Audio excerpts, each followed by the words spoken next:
সবাই বলে নাকি ফ্রি ফায়ার খেলা ছেলেরা স্মার্ট হয় না, তাহলে চলো আমার স্কোরটা একবার দেখে আসি। এটা হলো আমি, যে জন্ম থেকেই স্মার্ট, কিন্তু মেয়েরা দেখলে গালাগালি করে, কেউ পছন্দ করে না, ও বিষয় আলাদা। আমার ভুল হচ্ছে। 2 নাম্বার, এটা হলো আমার বন্ধু, যে এই বন্ধু 50-60 কান প্রেম করে সবকটা গার্লফ্রেন্ড আর মুখে মুখে দেখে দিয়ে মালের সঙ্গে একটাও কেউ থাকে না। চ্যালেঞ্জ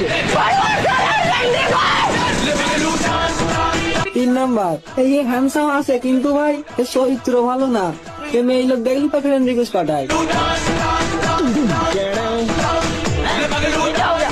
4 নাম্বার, এর কথা আর কি বলবো, এ সারা জীবন ধরে একটা মেয়ে পটা দিবার না, লোকের গার্লফ্রেন্ডের দিকে নজর দেয়।